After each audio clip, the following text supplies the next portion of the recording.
Sydney हमले में मुलव्विस भारतीय दहशतगर्द साजिद अकरम और उसके बेटे का पासपोर्ट मंजर-ए-आम पर आ गया है। भारतीय निजात दहशतगर्द साजिद अकरम का पासपोर्ट भारतीय एम्बेसी ने 24 फरवरी 2022 को 10 साल के लिए जारी किया। भारतीय एम्बेसी को पहले दिन से हमलावर की भारतीय शहरियत का इल्म था।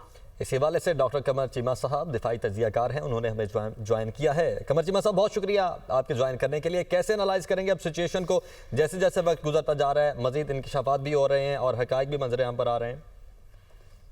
जी बहुत शुक्रिया। देखिए, पहली बात तो ये है कि मैं समझता हूँ कि इंडियन मीडिया ने और इंडियन हुकूमत ने ऑस्ट्रेलियन शहरियों को और बैनुल-अक़वामी दुनिया को मिसगाइड करने की कोशिश की।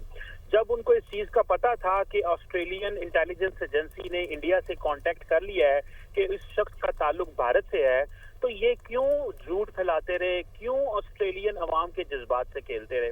अब मुझे ये बताएं कि इनकी एम्बेसी 10 साल के लिए इसका पासपोर्ट जारी कर रही है और ये कह रहे हैं कि इसका ताल्लुक पाकिस्तान से है। ये सिर्फ और सिर्फ ये प्रोपेगेंडा था। मैं आपको एक चीज बताना चाहता हूँ। देखिए, अजीत डोवल साहब जो नेशनल सिक्योरिटी एडवाइजर हैं भारत के, उन्होंने सबसे पहले तो सिखों को टारगेट किया अमेरिका में, कनाडा में, बर्तानिया में और ऑस्ट्रेलिया में। और ऑलरेडी ये जो फाइव आइज इंटेलिजेंस अलायंस है वो कंसर्न्ड है इंडिया के सिखों को टारगेट करने में। चाहते क्या है मोदी साहब और अजीत डोवल साहब, इंडिया के अंदर हिंदू सिख तकसीम हो। फिर इन्होंने क्या किया है कि अब ये इन्होंने इस्लामिक स्टेट के लोगों को रिक्रूट करना शुरू कर दिया है। आपको पता है इंडिया की ऑलरेडी बहुत बड़ी प्रेजेंस इस वक्त अफगानिस्तान में है और अफगानिस्तान तो आपको पता है कि सारी दहशतगर्द जमातों का दुनिया की गार्ड अफगानिस्तान है। वहाँ इस्लामिक स्टेट है, वहाँ पे अलकायदा है, TTP है, BLA है।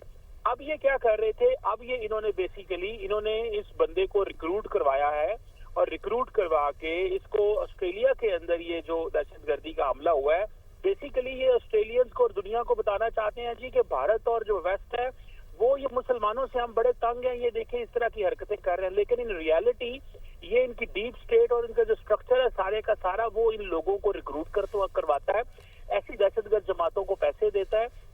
देखिए, हम तो बहुत देर से कह रहे हैं कि BLA और TTP के पीछे इंडिया का हाथ है। इंटरनेशनल कम्युनिटी ने तो अब रियलाइज करना शुरू कर दिया जब उसका कनेक्शन भारत से निकले हैं। तो ये ऑस्ट्रेलियंस के साथ इन्होंने बहुत ज्यादती की है। ऑस्ट्रेलियन पब्लिक ओपिनियन को मोल्ड करने की कोशिश की, बैनुल-अक़वामी पब्लिक ओपिनियन को मोल्ड करने की कोशिश की कि जी ये मुसलमान है और पाकिस्तानी है, जबकि वहां पे ऑस्ट्रेलियन इंटेलिजेंस एजेंसीज इनसे पूछ रही थी। फिर इन्होंने साथ में इजराइल को शामिल किया। ये खुद सोशल मीडिया पे कैंपेन चलाते हैं। इजरायली अखबार जेरूसलम पोस्ट जो है वो इस कैंपेन के ऊपर स्टोरीज करती है और फिर इंडियन जेरूसलम पोस्ट को कोट करते हैं और कहते हैं कि जनाब देखें ये पाकिस्तान जो है ना ये है इन्वॉल्व और ये बंदा वहां से है। लेकिन in reality Australian intelligence agencies Indian intelligence agencies को ये कह रही थी कि हमें इस बंदे की इंफॉर्मेशन दें। और कल से जब से ये तेलंगाना की जो पुलिस है उसने स्टेटमेंट जारी की हुई है, तब से ही सारे का सारा इंडियन मीडिया खामोश बैठा हुआ है। अब वो कहते हैं उसका ताल्लुक सब कॉन्टिनेंट से है।